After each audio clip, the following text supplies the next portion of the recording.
Department of Transportation, Carly Francis, Washington. Hi, Carly, nice to have you. And then, of course, City of Vancouver, Mayor McInerney Ogle. Welcome. And then Clark County Temple Lands, I don't think she is going to be able to be here today either. So Jay, thank you for putting all this together. So I'm going to give you the mic for a couple minutes and I'll come back after you're done.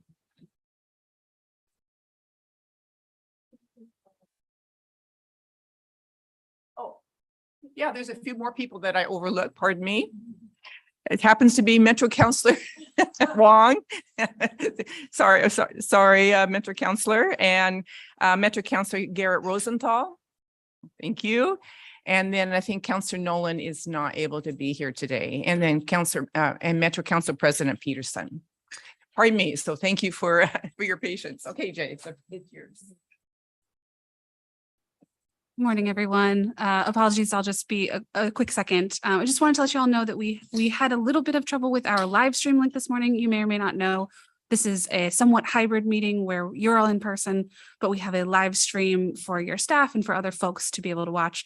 The live stream is up and running, so thank you to those who are joining us online, but it is at a different location, a different link than we set up previously. So that link is in all of your inboxes. If you have any staff or anyone texts you or emails you and says, I can't find the live stream link, you have been emailed that. So if you could just forward them that email or forward to me, we can get that taken care of. So thank you for your flexibility and apologies for that change this morning. Thank you.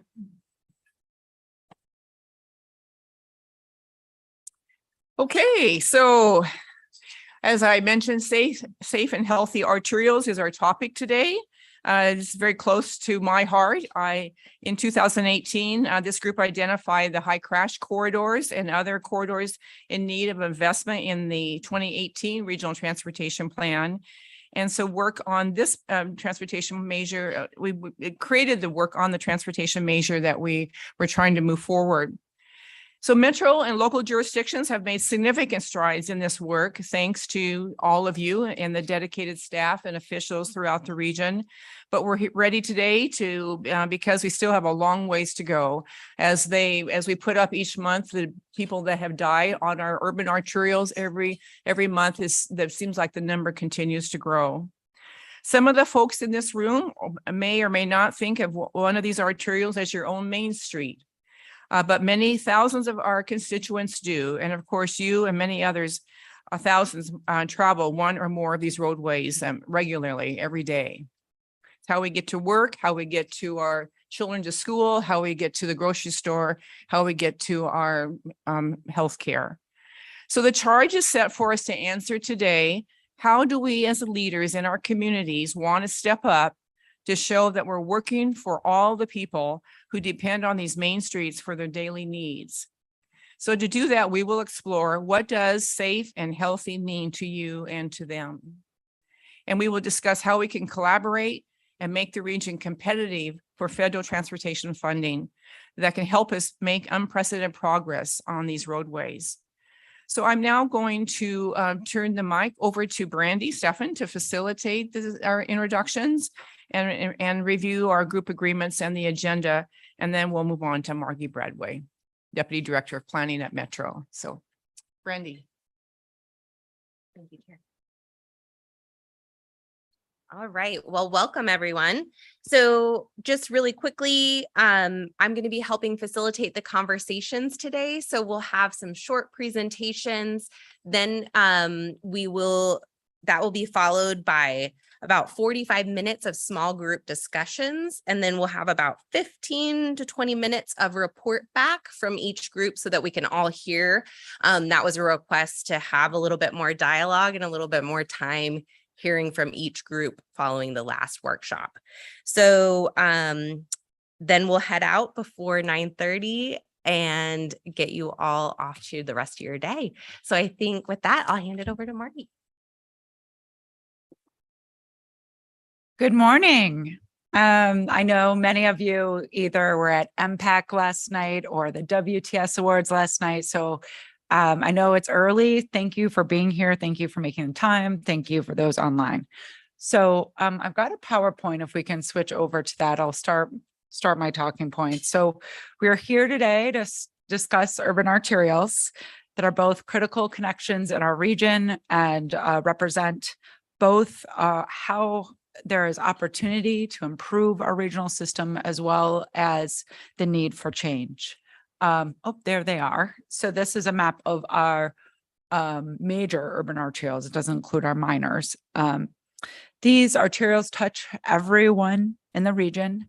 I think many of you know the history that they were farm to market roads for a long time. And just a little more history on this. If you go back and you read the Oregon history book, ODOT actually has some amazing historical references. They talk about the Eisenhower era and the federal government building the interstate. And when they started in central and southern Oregon, and when they got to Portland, they said, we can't, it's hard to build the interstate on the current roadway system. So we're going to intentionally build it next to the roadway system. There's actually written notes that said we aim to be 4 to 8 blocks away. Now, if you look at Barber and I-5, you can see that they didn't get 4 to 8 blocks away on Highway 26 and TV Highway, but pretty close, right? So all of these urban arterials, many of them were state roads, which was both part of the challenge and the opportunity. So I'm going to do next slide, please. By now, I hope many of you have seen a version of this map. This is our safety map, shows our high crash corridors overlaid with equity focus areas.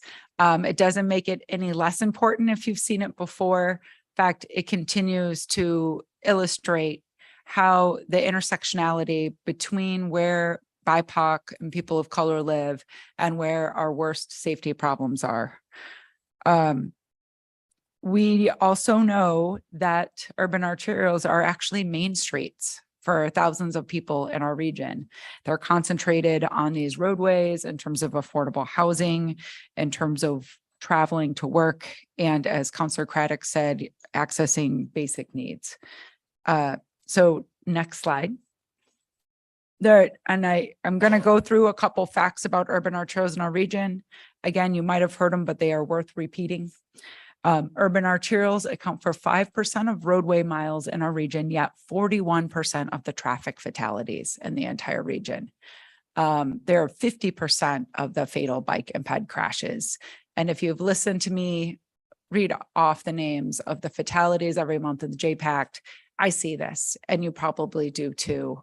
It becomes month after month reading the names of people who have died on our urban arterials. Next slide. We also know that communities of color and low income people are likely to more live and travel on these roadways. There's often, this is where the affordable housing is located, and because there's a concentration of people on these high crash corridors where there's a lot of truck traffic and vehicle traffic, it's also just a dangerous place to live for many people of color. Next slide. But urban arterials are often also really important for mobility for all modes. They are truck routes, they're vehicle routes. They also carry the most transit in our region in terms of bus routes, high frequency transit. Nearly all of our urban arterials, our major arterials, are frequent bus routes, which is telling you the needs for more of that on our urban arterials. Next slide. But as I was alluding to, these are also community centers and economic development. They are where local businesses are located. 82nd Avenue is a great example of that. Again, mentioning affordable housing and just community centers where people live, work, and play. And current conditions create some barriers to economic development. Next slide. So we've been working on the issue of urban arterials for a while. And, you know, they're a complicated issue. As I said, it started way back when we built the interstate system in the Eisenhower era. We've changed some of our policies. We've created tools over time. Shout out to ODOT for their blueprint for urban design. They developed that. It was 2018-19 around the time that Metro updated our urban design guidelines.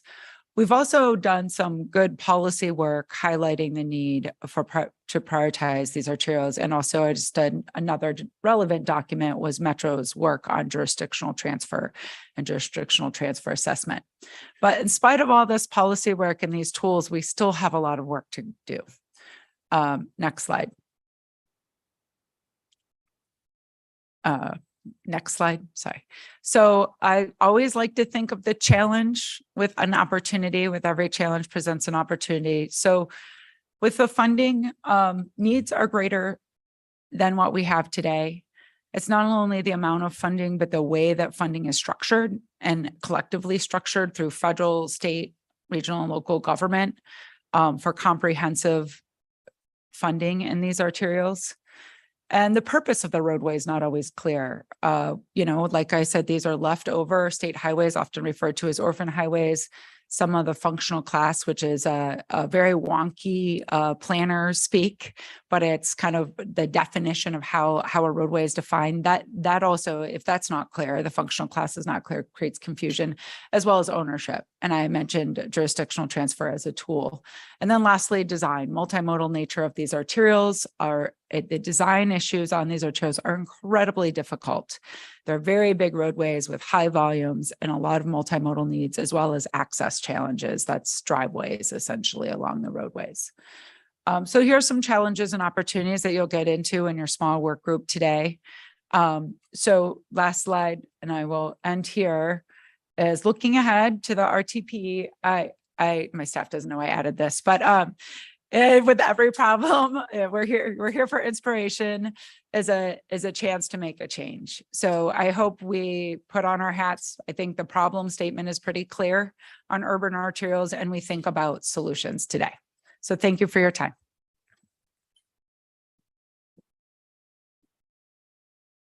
Great, thank you. So just a reminder that we do have the mics will be live at some point. I'm not sure if they are right now, but just FYI. And so please be aware of that when we get to that point. And so I think now we want to ground in that experience that Margie just talked about from the data and the numbers. And we want to hear from community members about their experiences. So Beatrice, we can hear from you first. Thank you.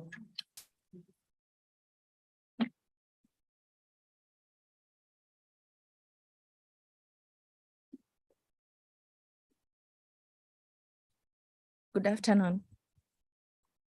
My name is Beatrice Gedenji, and I live in Beaverton. And I'm going to talk about TV Highway. Anytime TV Highway is mentioned, I have fear because of the accident and the crashes that have happened along TV Highway, especially along the TV Highway and the Murray Boulevard. So I live in Beaverton, Oregon. I use TV Highway daily to go to work, medical checks, hospitals, and stores. I also use TV Highway to take my kids to the park.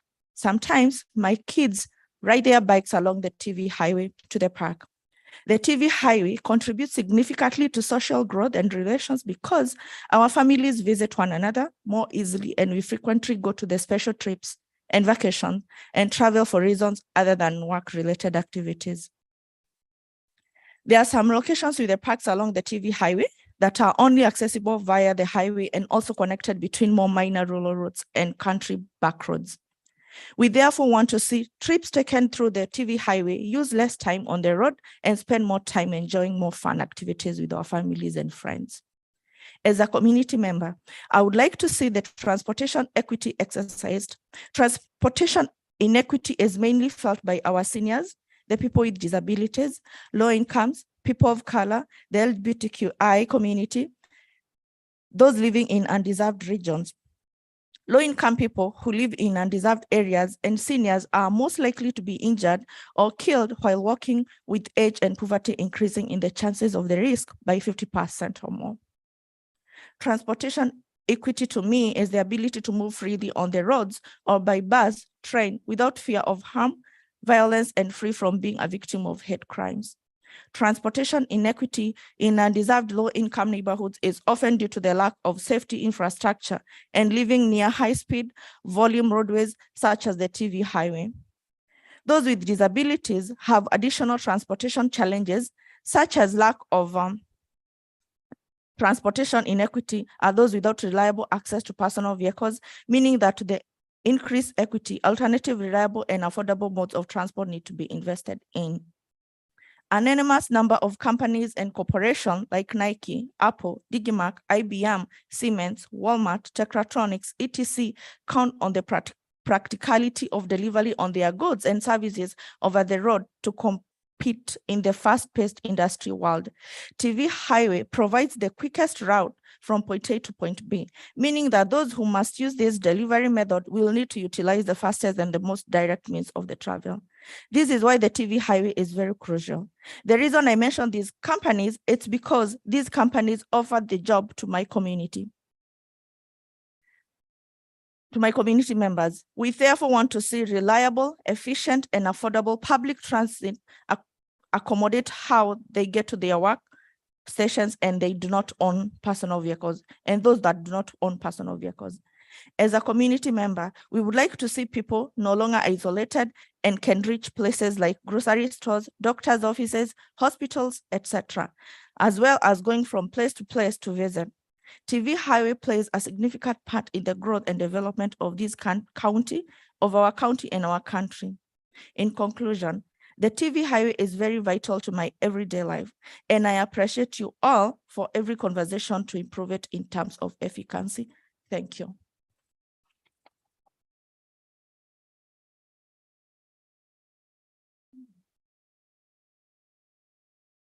Thank you so much, Beatrice. And we also have a video from Maria. And so we're going to switch over to that. And on your tables or in part of your packets, there's also a transcript that you can read along with if you'd like.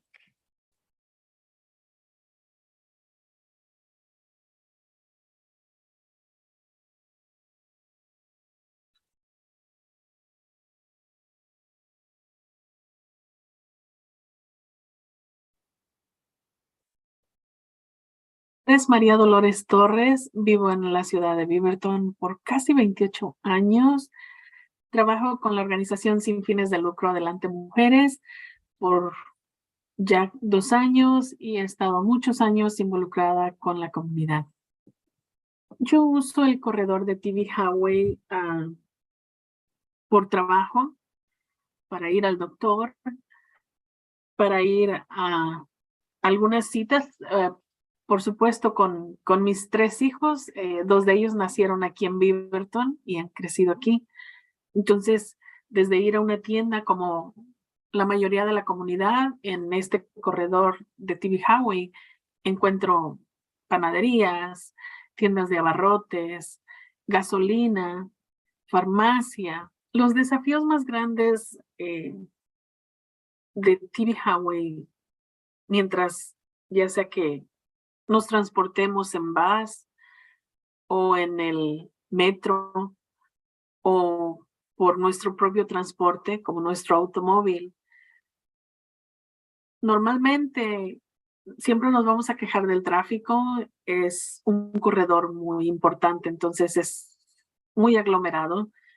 Y si estamos usando el bus, el autobús o el metro, es un poco complicado porque hay áreas donde hay que caminar bastante de una parada a otra.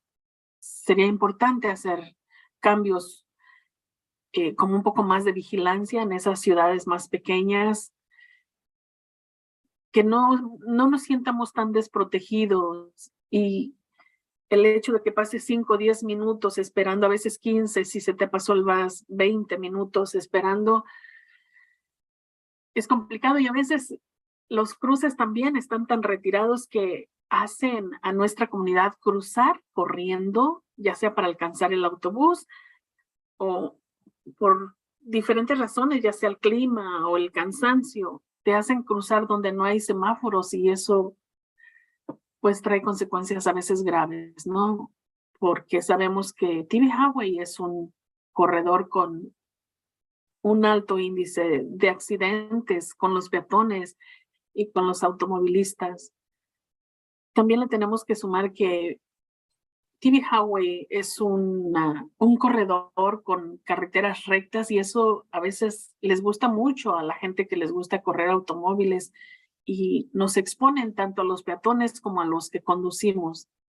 Sé que es complicado, como decía, por la falta económica a veces de las ciudades o el presupuesto, pero si hablamos de mejoras, serían cosas que harían gran diferencia. Sentirnos un poco más seguros, tener esos cruces más cercanos, tener más iluminación, tener esa protección de los techos, vigilar que no se quede la gente ahí sentada, que no va a ir a ningún lado, solamente son gente que o está sin hogar o está drogada muchas veces y pasar al lado de esas personas, en lo personal, yo me siento muy nerviosa, muy temerosa porque he visto los ataques y me siento expuesta. Entonces puedo entender también a mi comunidad y más si llevas niños, porque acordémonos que esto se usa para ir a veces a la tienda a comprar comida en pequeñas cantidades o cosas que te urgen de repente. El simple hecho de ir a traer un jarabe para tu hijo a la farmacia, dices, toma el más rápido y voy, pero no sabes qué te vas a encontrar ahí. Entonces sí es importante las mejoras como más alumbrado, más vigilancia, más condiciones de techos donde te puedas cubrir. Yo sé que si hablo de Beaverton, pues la mayoría, ¿verdad? Está bien, pero te alejas un poquito y encuentras ya las ciudades de Cornelius. Aloha, Cornelius, Forest Grove no es tanto. Y también áreas de Beaverton, por supuesto. Entonces, creo que eso puede ayudar mucho.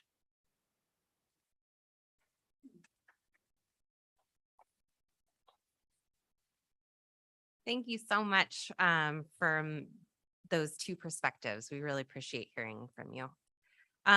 So I have maybe a little bit of a strange request for all of you, but if you are willing and you feel comfortable, we'd like to take just a minute for you to close your eyes and just start to think about an arterial that is near you or in your jurisdiction. And we want to think and vision what that could look like if it felt healthy, if it felt safe. And so if you can just close your eyes, if you feel comfortable, take a minute to envision what that could look like and really ground yourself. So hearing those community concerns, what people want to see, knowing the dangers that are out there, and how can we take those opportunities to make them healthy and safe.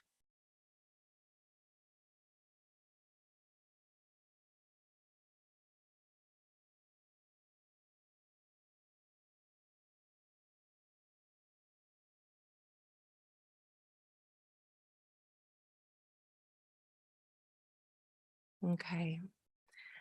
Since it's early, I don't want you to spend too much time with your eyes closed, but hopefully you've all thought about some opportunities to these challenges, because now we're going to get into the small group discussions and start to talk about the priorities and how what you've envisioned can transfer to that. I see a question from Ryan. Yeah, just a quick hand. First, I just want to say thank you to Beatrice and to the lady on the video. That is really how a lot of this is going to actually affect change, right? And I remember these exact kind of conversations as we started thinking about Outer Powell. So we're about to spend $130 million investing in Outer Powell and accommodate those needs. And I would take it a step further to say, don't just close your eyes and envision it. Go out and turn left off on Lombard off of I-5 and go look at Lombard, where we just did a road diet, and go see those places and feel what they're like, because it is very different. And those are the kinds of things we're going to aspire to go do. But experiencing those places, I think is going to be helpful. So I encourage you to go. Great. Thank you. So now thinking about either examples that you've seen in real life of how arterials can change, but also thinking about, these are regional problems and how can we come up with regional solutions to these problems or opportunities. So there is a matrix on your table with with some of the policy questions and comments there. You can take notes on that. There's also a big printout of a map as well as in your packets. So this is kind of a time for your table to decide how you want to have these conversations. I'll pull you back at 9 o'clock. So you have just a little under an hour to talk. And then we will report out to the bigger group so that we can all hear kind of what you've discussed. So you might focus on one of the policies that's on that matrix and dive deep into that, or kind of just let your conversation evolve organically.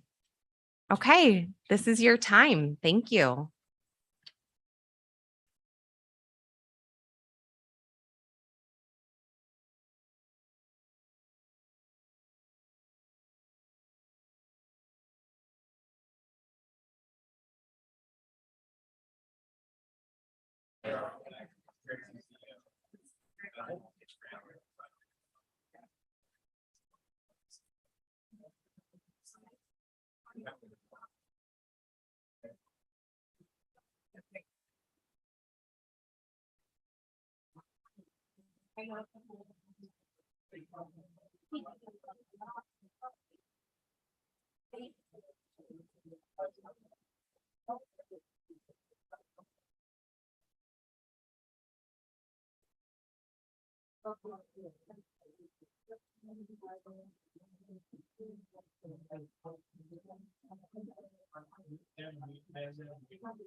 I can't feel that.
Well, I think we had some compartmentalization, but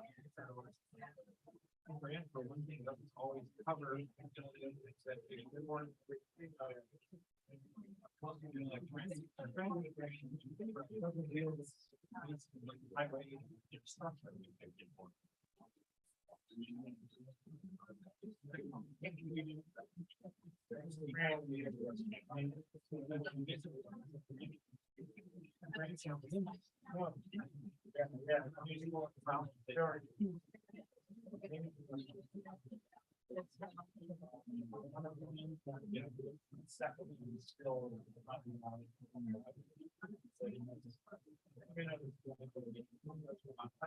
But it's not like this is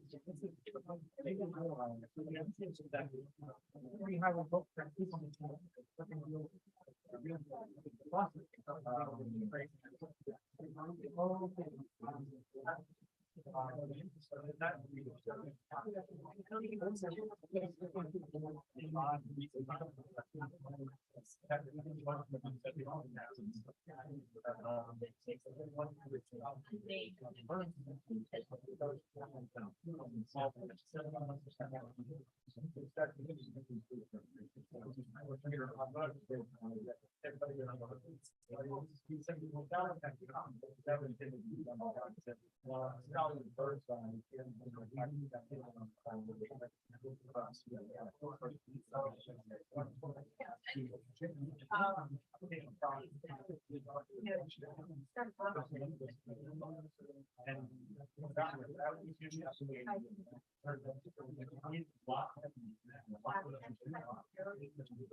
Lots of players and lots of funding.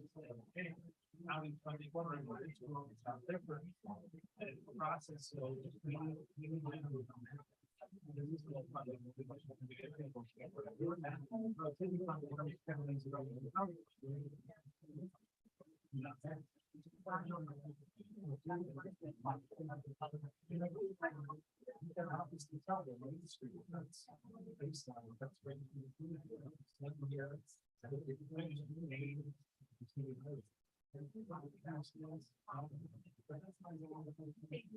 This is well,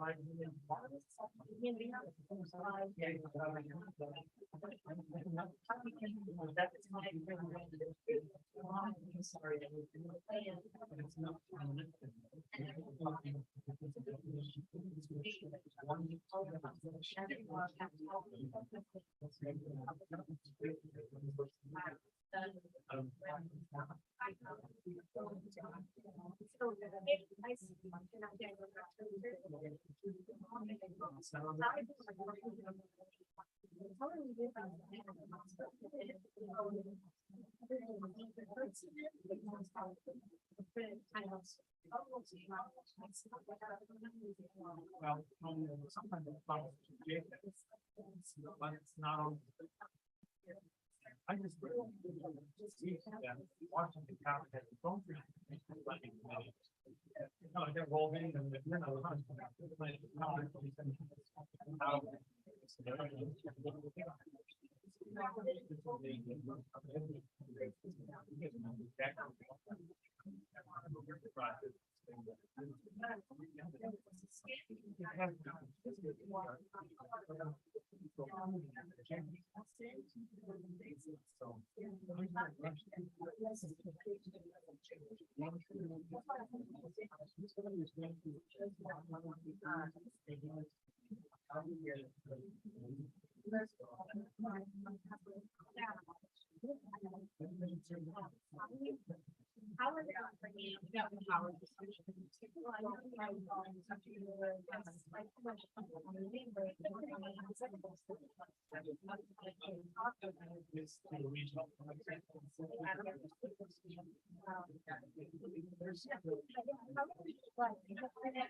Definition.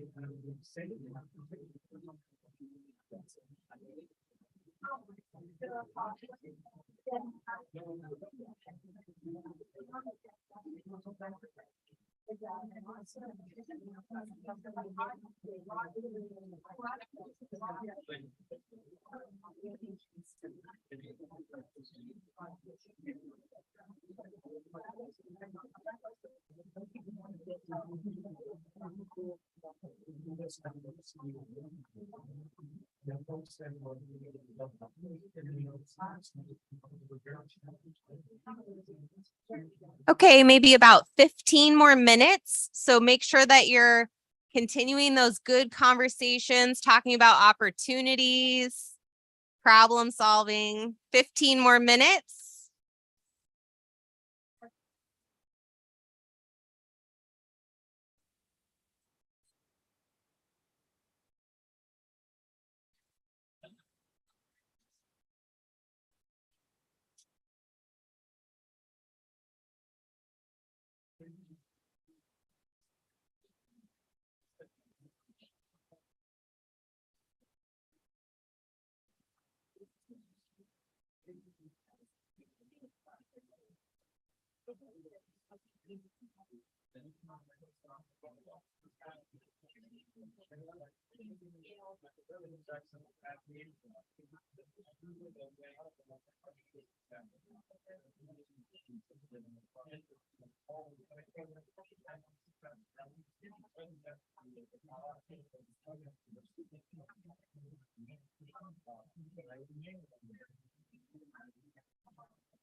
All right, I'm hearing a lot of good conversations.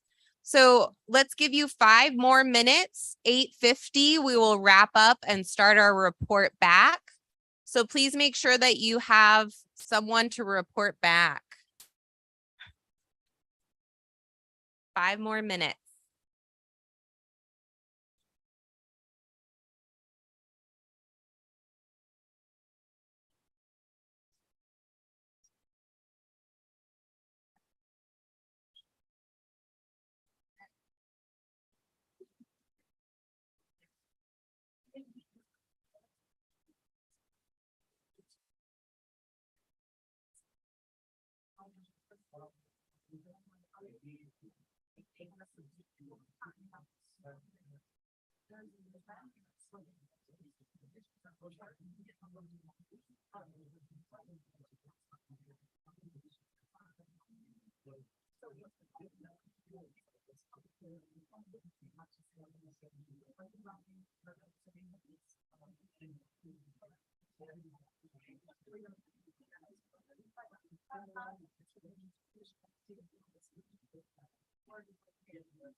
So 2 more minutes. 2 more minutes, everybody.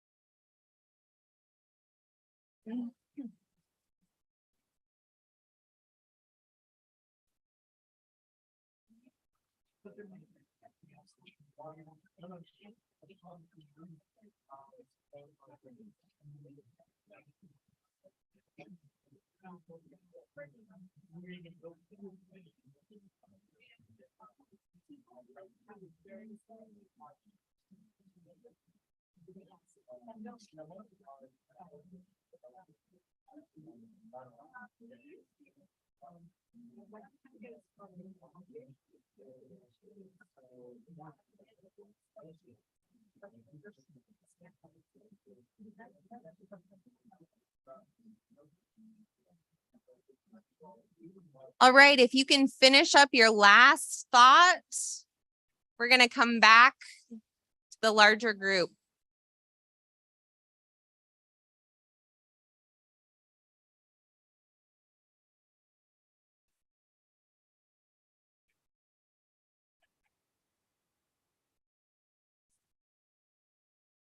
All right.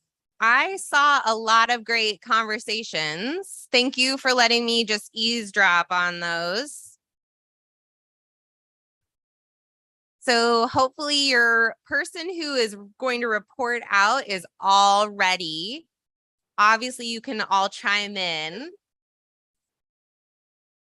not to put too much pressure on that reporter. So I think I saw many of your groups going through the questions kind of in order. And so I'd like to maybe take our report out in the same way. So if we can start to talk about the funding challenges, one of the policy questions was, what updates should be considered to develop a funding and investment approach that would advance safety and equity outcomes? So do you want me to call on you? How are you feeling? Do you want, or raise your hands or shout out? Okay, I see one hand. So Ryan. Okay.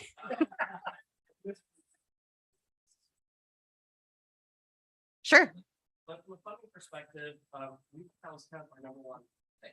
Mm-hmm. We actually think as a region, we're doing pretty good in identifying, think of Barber as an arterial that doesn't serve all the needs that it needs to do.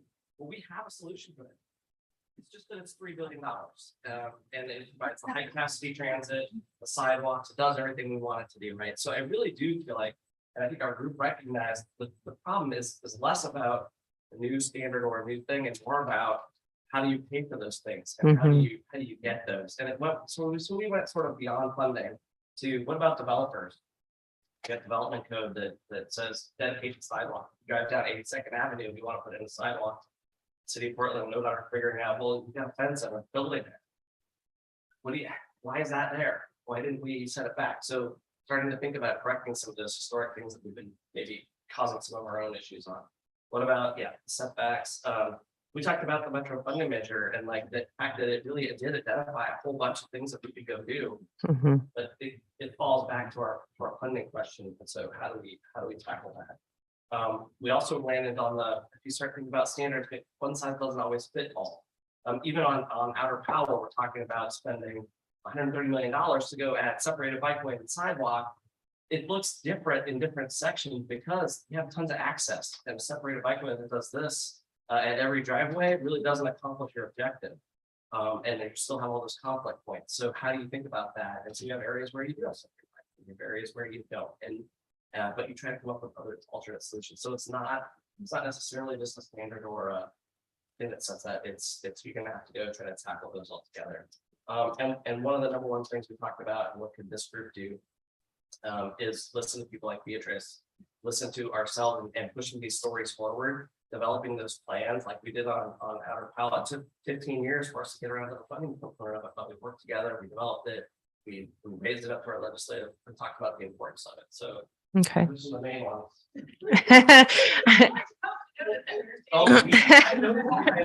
Well, maybe we can go to one of the other groups and let them fill in, but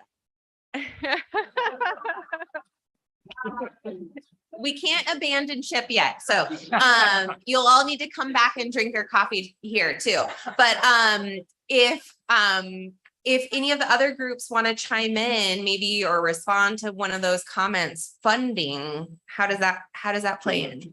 We'll talk about. Yeah, We talked about some of the local tax mechanisms we have in place, which the counties have their own revenue stream, and talked about the need to revisit some of the allocation formulas that's been in place. There's a discussion about between state, county, and city have some jurisdictions feel that that distribution is not fair. And I think we, that was just something to look at. Certainly need to be planning for future, looking at how the gasoline tax is no longer going to support the revenue needs, and need to be looking at some other model for the MT base, and as we electrify our transportation, what does that revenue stream look like? And so that was the conversation. I don't know if I missed anything. Thank you. Thank you For funding. So let me just repeat so that I make sure that everybody hears, because I'm not sure about the online folks. So from the first group, we heard about it's not necessarily the solutions or the standards. You're good at that, but it's more about funding and finding the funding. That there's desire to look at development for payment and development code and standardization. The metro funding measure was brought up. Standards don't always fit all the time. And so how to build in flexibility, the county revenue stream, and maybe some individual taxation. The funding allocation needs to change. It doesn't feel fair. Gas tax needs to change, maybe to VMT or another model. Okay. Other groups. Yeah, Jamie. So we had similar conversations, so I won't repeat what was said, but one of the things that we did talk about was just the complexity of the different funding sources and the strings that can be attached. So you go after transit grants, it doesn't necessarily look at the whole complete street. So some of the funding opportunities that we have control over, can we rethink how that's distributed and how we work together to maybe broaden the perspective, knowing that there's a lot of constraints, because if it were that easy, we'd have it all figured out by now. But that's kind of the other thing that we talked about. Great. So the complexity of funding and the strings that are attached and how to work together to solve that and be creative. Okay. Yeah. Last group. Do you have anything? Yeah, for sure. Hi, everyone. So our group was 3, and Mayor Stovall decided to leave as well. So it's just like, so I'm gonna talk the most about what he said. Well, so our table had a really nice regional balance. Obviously, Carly with the WashDOT perspective, Mayor Stovall with Gresham perspective, and myself with Washington County. And really, our conversation started, and we all kind of selected the project that we thought about with the exercise. And so, I mean, Carly shared an example from Mill Plain in Vancouver, but also State Highway 503 in Battleground, and just kind of the different examples there. But one of the things that we all talked about was the tension between comprehensive vision planning and also chasing the hotspots. And just kind of that acknowledgement of you know, we're in a limited resource environment, and how we do that. And I think that the table that Ryan and co are at as well kind of acknowledge that in the Portland metro area, we have done a pretty decent job at identifying these plans. But, you know, I have a lot of big circles around more funding, you know, is obviously, I think we're all acknowledging. You know, there was an example that Mayor Stovall gave, that he started a committee 12 years ago, and he's starting to see improvements. So circles around time and how long it takes to deliver things, which we're all like, yeah, I remember my first time. You know, there was also like a really good point that Mayor Stovall made about, you know, this openness to innovation, openness to new ideas. And, you know, he said you know, he mentioned his experience with roundabouts. And, you know, I think we all have experiences as well in different neighborhoods, and, you know, obviously one size fits all and things like that. But that was just an example about the kind of, you know, cost-effective solutions that we wanted to address. I mean, other things that we were thinking about was, you know, that concept of also of spreading the peanut butter over very long corridors like TV Highway, which, you know, is 19 miles or 17 miles, depending on where you look at the project scope and things like that. You know, I think we need to be really strategic about brand new federal programs that are available with the USDOT, and using our local resources to be competitive for those. And one of the things that I think we acknowledged as well is that, you know, Oregon and this region doesn't really have a dedicated match program for when we find projects that we're very passionate about, like TV Highway, like 82nd, like many others that were shared across the table. And lastly, to share, the issue of jurisdictional ownership is massive. You know, not only in Washington County, but across the region, you see the issue of incorporated versus unincorporated. And you know, just the issues, the constraints that come with all of that. And, you know, I really feel like there's a lot of work still to do around how we kind of discuss that ownership aspect of an entire corridor, and not just the communities with the resources that can jump in front of the line. Okay, Well, great. That's a lot. So let me see if I can try to recap. So, so let's see. I think the trade-offs and tension between comprehensive visioning, planning, and chasing the hot spots when you have limited resources, that it takes a really long time to deliver projects and after you've identified them. Which maybe goes back to the funding once you've identified the solutions, that you need to be open to innovation and new ideas that can be cost effective, that spreading the peanut butter over the long corridors and maybe being strategic about federal dollars and local resources. And then you mentioned no dedicated match program in Oregon. And so thinking about that, as well as jurisdictional ownership and the constraints that come along with that and needing to have a comprehensive ownership conversation. Okay. Thank you. So anything else with funding? I mean, the next question on the sheet was talking about how could regional partners coordinate to work on those items, especially when we're looking at safety investments. So yeah, I see a hand up. Yeah. I just wanted to shout out real quick the Great Streets program, because that is a new program in Oregon. And that was something that came up at this table as a specific program where we could perhaps invest more dollars that would get at a lot of these issues that we brought up here. And it lines up well with the federal infrastructure bill programs that we're starting to see roll out, many of which do not have local match requirements. Okay. So yeah, Great Streets program and maybe invest more in that. Okay.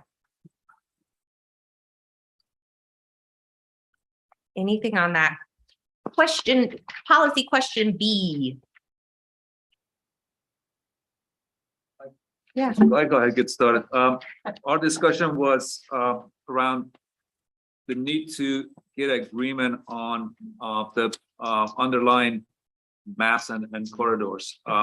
There seemed to be a discrepancy between what some of the maps that cities and counties have, at least are on the table here, and versus what was presented. And there's a element that points to a level of builds a little mistrust. And I think it's the suggestion here was to begin with building of trust by getting agreements on the definitions and priorities and what are the look at solutions that are appropriate to local jurisdictions here and not one size fits all. I don't know if I captured. That's great. I think you hit the big one, the flexibility and the balance of when you have one map for different, each county has a different map than Metro has, and there's roads of significance that are on the county level that aren't showing on the Metro. And they're just as big a roads, just as heavily used roads as the ones that are on the Metro. So it challenges the definitions, right? Are we even starting with the same definition of is? Right. So from that group, there was maybe not a common problem. There's not a common definition to the roads and the function of those roads between the Metro and the county maps. And then that has led, as well as other things I heard, to some mistrust between the jurisdictions. And that kind of puts up a barrier between that coordination and then the need for flexibility for local jurisdictions. Okay. Yeah. I think we looked not necessarily specifically at this, but looked at more of a structural, or do we really have the right people at the table? And then taking one step further, we started talking about the coordinating committees and how are those functioning, and are they really serving the purposes that we need as we come here to these tables, and just maybe rethinking some of that work and how do we utilize them towards these common goals. And we also talked about trust and how that could go towards creating more trust across the jurisdictional boundaries. Great. Yeah, so making sure the right people are at the table and rethinking how the coordinating committees can work towards a common goal to rebuild that trust. Okay. Yeah. One of my questions, WashDOT does a very good job for us and I don't know how it works in Oregon, but if you have an arterial that goes through several different jurisdictions and they have different standards, do you have a universal set of standards for that arterial? Or do you have something different in the county, but when it comes into the city, you have something different, but when it goes into the another section? I mean, that seems an equity issue in my mind. If it's good enough for one, it should be good enough for all. And that universal set of standards should prevail throughout the entire arterial, not just in one mile. Yeah. So creating a universal standard along a corridor that goes through different jurisdictions and that need for equity. And I think we have the ultimate good example of the disagreement, which is TV Highway. There you go. Beaverton would like to have a road diet of it down to maybe 3 lanes with turns. And it's still a major traffic freight corridor, everything west of Beaverton. So the discussion came up on our coordinating committee is, okay, if we did that, if we accepted that as a group, the corridor users, then where do we put the freight? Does that now make Marie the place where you go north or south and freight just doesn't go in and out of Beaverton like it used to? So it's having those adult mature conversations about what is an agreed upon plan based on having an agreed upon vision from all those involved. Because the right answer maybe for Beaverton may not be the right answer for Aloha, Hillsborough, Cornelius, Forest.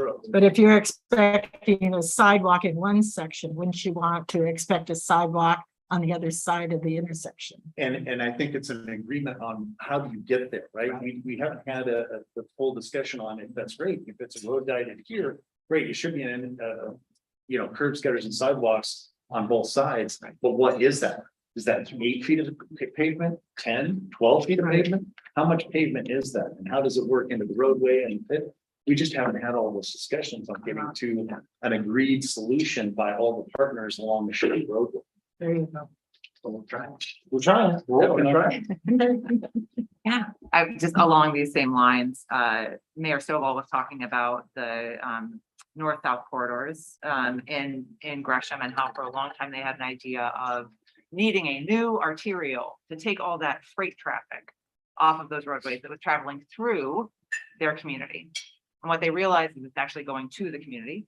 And so really so that this baselining of a really common, clear, looking myself in the mirror set of facts around what you're actually dealing with.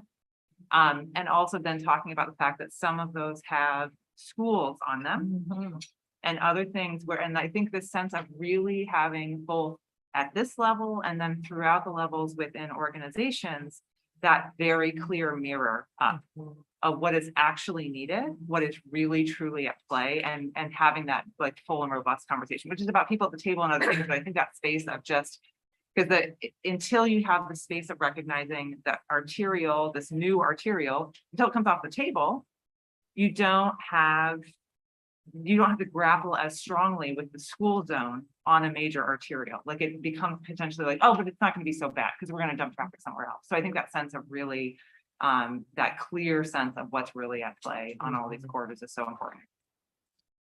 Yeah, so I'm hearing continuing to have those hard conversations and realistically looking at the data and how the space is used. And then considering those different trade-offs and the different impacted individuals and groups and conversations. Okay. And I'll just give one more quick example of something like that when we were talking about, and I'll use a in this room community, but it was like, hey, we want to bypass. And it was super expensive to go build a bypass. And then the first thing they want to do is, well, yeah, but where are we going to put the access for our industrial park? And we're going to put the school on the other side of that, even though these other, the communities over here. And you start getting into the, well, wait a minute, we're just going to create the second version of what you already have, which isn't working. How do you have that, to your point, Carla, how do you have that honest conversation about what's it we're trying to do? And making sure that just because it's the cheapest section is not where you put the school, you need to think about what that, and what problems that's going to create. So how do you make sure those land use decisions are not worsening your transportation and safety related problems. And I think we echoed the same thing, Ryan, that we can't handle land use and transportation as divorced items. They are intimately, they're married, they have to work together. And if we're building an industrial zone, we need industrial grade roads to get freight and workers in and out of that. And then we need to talk about the levels. Is this a city street? Now we've gone to a county facility, now we're on a state highway, right? How does that actually all really work and plan together? So we have a high agreement in the what and the how through that entire spectrum, that we're all headed to the same plan. Like we talked about the corridor, right? If it's road diet in one city, then how do we get the freight people out? We have to have a agreed upon that. Maybe that means it's a different road, right? Now this is the freight road and this is the urban core. Right. Right. So I'm hearing having those honest conversations about the really integral connection between land use implications and transportation, the transportation system, and creating a cohesive transportation system. Okay. I want to move us on to our last funding question here, which is how should desired equity and safety outcomes and impacts inform strategic investments? So, for example, high injury corridors, equity focus areas, and planned transit network be used to advance safety and equity goals. So what did the groups talk about for that one? I don't know that we got to it in our group, but Dog ate your homework. I think we're doing a really, really good, first step, which is understanding where those are and then addressing them as you go into the planning phase, which I don't think has been historically the highest priority, and it is now. And I think that's really important. So the first step is understanding where that is. Well, we did spend the first 10 minutes talking about the importance of trees. Okay, trees. Green infrastructure Okay. and how we maintain and pay for them. But yeah, just on 82nd, the surveys that PBOT's doing, trees is the number one thing that the community is looking for, even above transit and safety. So Yeah. So the importance of trees and going beyond for that safe, equitable environment. And understanding where those problems are so that you can, which I heard from other groups about that shared understanding of what the problem is to get you to the solutions. Yeah. Ollie. We've found there needs to be a common understanding of what equity means, and what are we had some disagreement around the table as to what should be considered as in the equity definition. Is it just around race? Or is it around disabilities, around age? And I think we had different camps saying, if you expand the definition, you will dilute the objective. If you want to try and address racism, you can't bring in ageism, and that would give you a different thing. And what are we trying to address? And I think so that's something that we recognize there isn't it. We don't have commonality around the definition, and I always support treating. So. And another vote for tree. Okay. Great. So yeah, get that common understanding of what equity means for this conversation. Yeah. Yeah, I think one of the things that we acknowledged in this section was it's not a level playing field for the municipalities. Because you have the city of Portland, which is obviously a very large city with a large staff, and then you have a collection of medium-sized cities, small cities. I mean, I think it's hard to expect kind of the same approach and the same kind of I don't want to say technical kind of expertise, but just kind of the ability to churn that kind of work and that kind of analysis and that kind of prioritization out. And so there's a I think to some of the points that have been made about that kind of continual integration between the metro plans, the county plans, and working on those identifications and supporting small cities with technical assistance. I think is one of the things that the Metro Council has talked about significantly. It's something that I would really like to see us continue to do. I mean, ODOT intersects, probably every city in the region as well. And so, there is that kind of what some might see as deep pockets, it isn't always the case, but there was this theme again that came up in our table about, is the best way forward to, bring people together, create that comprehensive vision, and then make those small decisions over time when that money is available. But you're kind of working towards, to use Councilor Wong's, the North Star of that corridor, or, the summit of what we want to achieve, I think is really important. And I think with some of the funds, some of the grants that we've awarded in the last few years around corridor planning, obviously with Get Moving, I would like to see us move in that direction, and create comprehensive plans for more corridors. I was trying to bring it back to the urban arterial conversation. Yeah. No, and so what I'm hearing is that I'm hearing a lot of common themes right now is like, okay, we're pretty good at creating these solutions. But we maybe don't have a common understanding or a common shared problem or definition. And so there's that need to have those hard conversations, and then to build on that and really like make sure that there's a level playing field, some capacity for smaller cities. How can we make sure that they have the same access as others? So I saw Chair Craddock and then Carly. Well, this comment goes to all of the criteria that we're talking about. And one thing I heard is that to get the confidence of the region to want to come up with a common comprehensive plan around urban arterials, they need to, I guess, again, feel confident and know and have trust that there's going to be alternatives to transportation. So as you change the urban arterials, how they're built, how they are designed, we have to make sure there's adequate ways to get around. And of course, that's transit. So the transit has to come with it. It can't be, we'll get there when they can fund it. We'll get there. They have to be hand in hand. So as a new road is modified, enhanced transit has to be there to help support the changes that are occurring in that arterial. Okay, great. Yeah, so that tied major changes with transit. Carly. Just tagging off of Councilor Gonzalez's comments.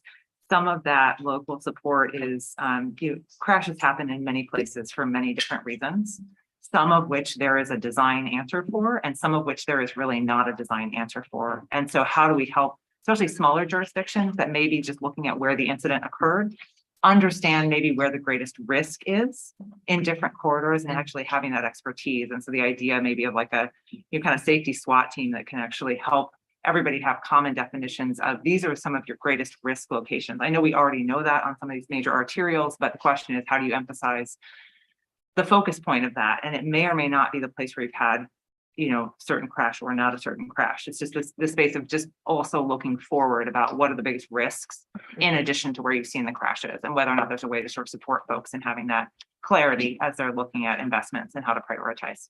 Yeah. So some sort of risk assessment team to figure out where to do the work. Right. Okay. I want to move us. Oh yeah. So I saw two quick hands there. So let's get those two last questions and then let's move on to policy and design challenges. This maybe go on into policy and design challenges. As we look at the future, it may not be popular, but it might be worth a discussion of tolling and its relationship to the improvement of transit in that particular corridor. If we, as a region, are looking at tolling, how are those funds used? And how does it relate to the improvement of multimodal and transit? So those funds can be used to improve the entire corridor. Thank you. Great. Yeah. So use of tolling funds for alternative transportation. Yes. I think Carly came scaringly close to saying that maybe personal decision may be part of the problem that people make in policy accidents. But coming off of that, absolutely, it is personal decision. And I think one of the things we saw in the safety definition is in the urban core, there are a lot of people that walk. You're going to have a high exposure to people and vehicles because you walk. The TV highway story you heard from both of our people that spoke about that, and all of our people that talk about it, is you don't play on TV highway. You don't walk on TV highway. So the exposure of walkers, if somebody that's driven it for 20 plus years, the incidence of seeing people walking on TV Highway from once you leave the downtown core of Beaverton all the way up to Forest Grove is very low. We still have accidents. People get run over, but the number of people that use it is so low, but it's so high in comparison to the number of people that are actually out there, right? You have a high incidence of people being killed on that roadway for the number of people that walk, right? So I think we have to understand that it's just as dangerous. It's just so many people choose not to use it. So maybe the numbers are lower, but that's kind of a long way around the math there. But I think that's where we talk about the safety, right? I think we all appreciate the need to make these safe places to go. Unfortunately, you can't eliminate personal decision when we see those being made every day. People in a dark hoodie and dark jeans crossing 20 feet from a controlled intersection at night, get hit and killed. That was a personal decision to not use a safety device from through that wall away. Right? So we need to look at that balance, but it still means we need to address the safety issue, right? That doesn't make it any better that most of TV Highway is not lit, right? Until you get into some very small sections of the urban cores, the highway's not lit and people still live there across it every day. So I'm thinking about the per capita impacts, and maybe there are some reasons that you're seeing lower impacts on a dangerous corridor because people know it's dangerous and they're not using alternative modes. And so that's maybe skewing the data a little bit. Okay. I want to bump us over to policy and design challenges onto that second sheet, and just thinking about what changes could be made to the development process, or how can we support development of complete streets, and what that might look like with the RTP. So how can the RTP help with that? In terms of one of the things that I've been thinking a lot about recently with these major, this kind of era of mega projects in Portland, in our region, and also with these urban arterial projects that we have working through is looking through these massive transportation projects is not only transportation, but community building, placemaking, economic development, through procurement, but also economic development through like what's there? Like what's going to be there when the construction jobs or when the project is fully built, and the point between land use and transportation has been made quite a bit. But bringing it back to the urban arterials conversation, kind of like over the last few decades, our urban arterials have obviously, there's been a sense of urbanization. There's also kind of this, I guess I would say, legacy of strip malls along these corridors, and especially on TV Highway, I can share from my own experience what I've seen there. And it's like, if we're planning a $400, $500, $600 million vision for TV Highway, how do we make sure that is kind of an anchor for a bigger vision, even beyond just transportation, whether that's creating new community kind of neighborhood clusters and places around major intersections, the kind of the regional investment strategy kind of vision that of multiple modes, multiple areas of work. I really want us to continue to elevate that, and I see that in some parts of the region with the community groups like Albina Vision, obviously the city of Vancouver with the waterfront, and how they're just doing a lot of good work up there. I would love for us to do a little bit more of that. And I think in the RTP, having the ability to look across not just transportation funding, but multiple areas of outcomes, I think will leave a good region for the next 100 years. Yeah, great. 2 minutes. Any other groups? Yeah, making that big vision beyond transportation from a regional perspective. Yeah, I think that was, I'm sorry, that was also the theme in our discussion, a comprehensive planning that includes the cities, counties, and state. Increase alternative transportation options in the planning, that to focus on that, and the fact that land use has to be an integral part of that whole comprehensive long range planning. One thing a couple of things I would point out here is just sort of the flexibility that needs to be in the plan to match the local needs, and also the fact to make sure that we have to start from a place of agreement on some of the definitions, future forecasts, and the solutions. Yeah, so some of the same themes we heard from funding Exactly. carried over into policy and design. Yeah. Jamie, did I see your hand? Okay. Yeah. We had also just added on talking about the nuance between the classifications, because there are some roads here that are not urban arterial, or sorry, the urban. I'm just totally blanked out on what we're calling it. But that are minor, but also have the public health and safety issues as well. And so is there a way to tier these out and nuance them a little bit more? Because there is distinctions, what's a high crash corridor urban road in East County might look different than like TV highway. And so, having a common theme and understanding of definitions, but then as we talked about some of the flexibility and how we think about the solutions and the design. So that was just one suggestion. Yeah, I think that covers. And then I think just bringing it a step down and honing in on some of the low hanging fruits as a policy perspective.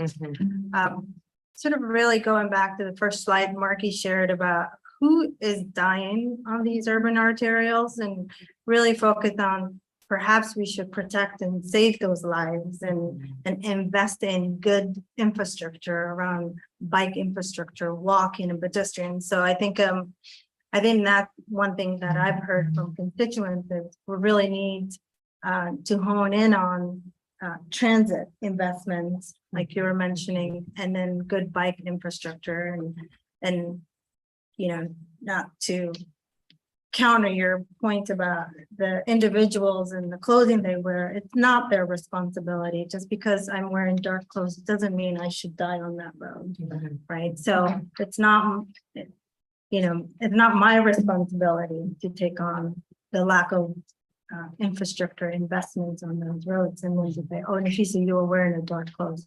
I think of that as sort of a comforting for the system, but not the individuals and the family. So I think I would say that's a low hanging fruit for bike infrastructure and transit for these roads. Yeah, definitely.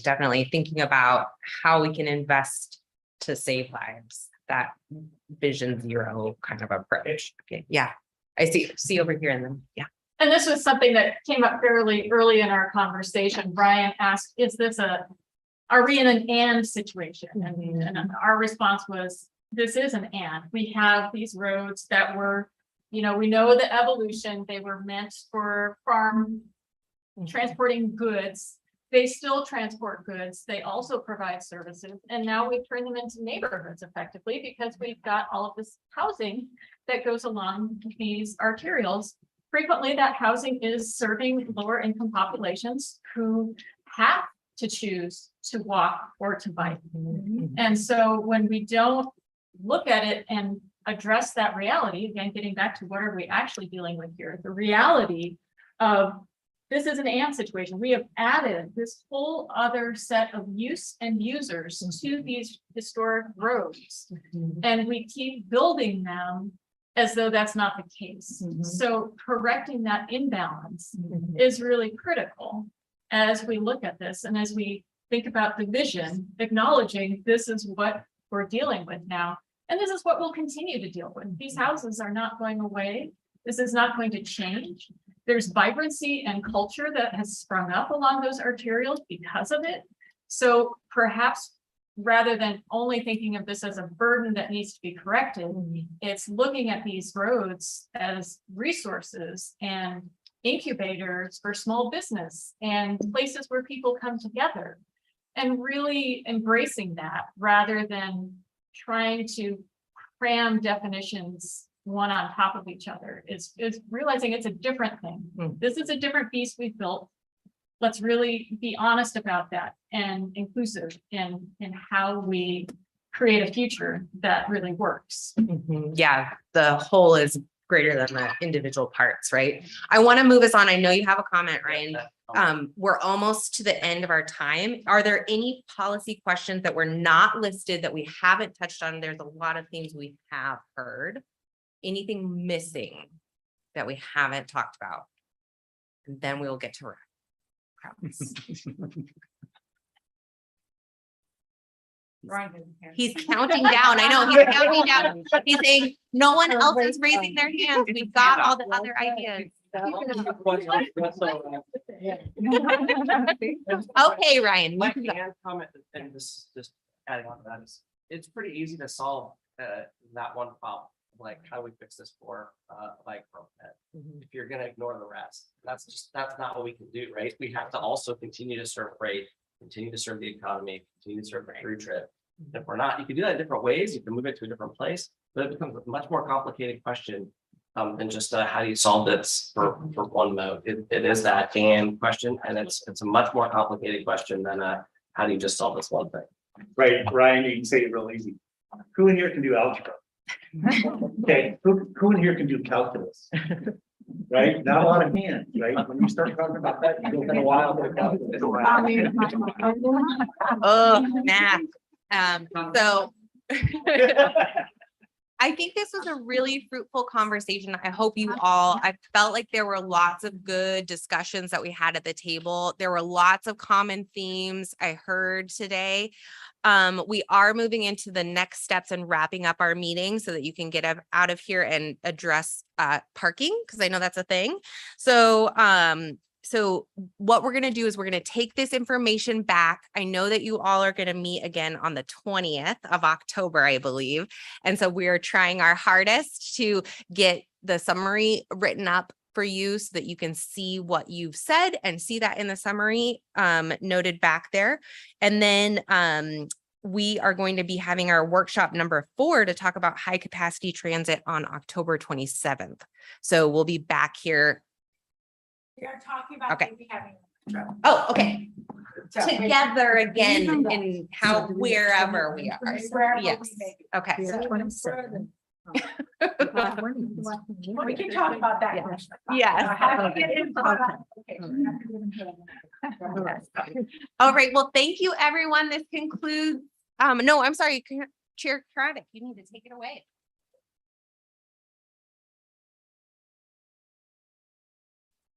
Well, my comments aren't any different than Brandy's. I just want to say thank you. This is exactly why we're here together, is to have these robust discussions and try to begin to figure out where we're going with our urban arterials around safety and around all the other challenges that you've mentioned today. So thank you. Thank you so much for being here this morning.